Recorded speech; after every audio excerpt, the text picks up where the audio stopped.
Hello and welcome back to my YouTube channel. നിങ്ങൾ എല്ലാവരും കാര്യങ്ങളും വിവരങ്ങളൊക്കെ അറിഞ്ഞു കാണുമല്ലോ. ഇനി എന്തറിയാനാ ശ്രമം? എത്ര രൂപയാണ് പറ്റിച്ചേക്കുന്നത് ദിവ്യ? വിടരുതരവനെ പിടിച്ചു പോലീസിലേൽപ്പിക്കും. ചേച്ചി അത് നേരത്തെ ഓപ്പണായിട്ട് തുറന്നു പറഞ്ഞതല്ലേ. അയ്യോ പാവം, പച്ചവെള്ളം ചവച്ചു കുടിക്കുന്ന പൂച്ചല്ലേ ഇവൻ. ചേച്ചിയോട് വിളി നിർത്തിക്കോ, പല്ലടിച്ചാ പൊട്ടിക്കും. എന്നെ അറിഞ്ഞൂടാ. ഇതൊരു നടക്കി പോണ ലക്ഷണില്ല.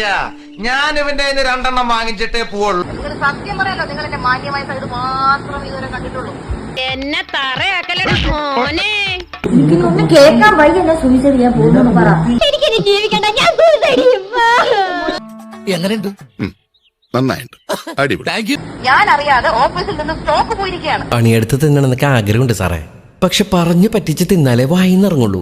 ശീലായി. വില്ലന്മാരെ തന്റെ അച്ഛൻ എടുത്ത സ്റ്റോക്കാണോ ദിവ്യ അത്?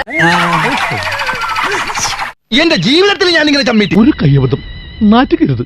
അല്ല ചേച്ചി, അല്ല പിന്നെ ആരോട് ചോദിച്ചിട്ട് അത് വിറ്റത്? എല്ലാവരുടെ സന്തോഷത്തിലൂടെ നമ്മുടെ ഞമ്മന് എന്തെങ്കിലുമൊക്കെ വേണ്ടേ?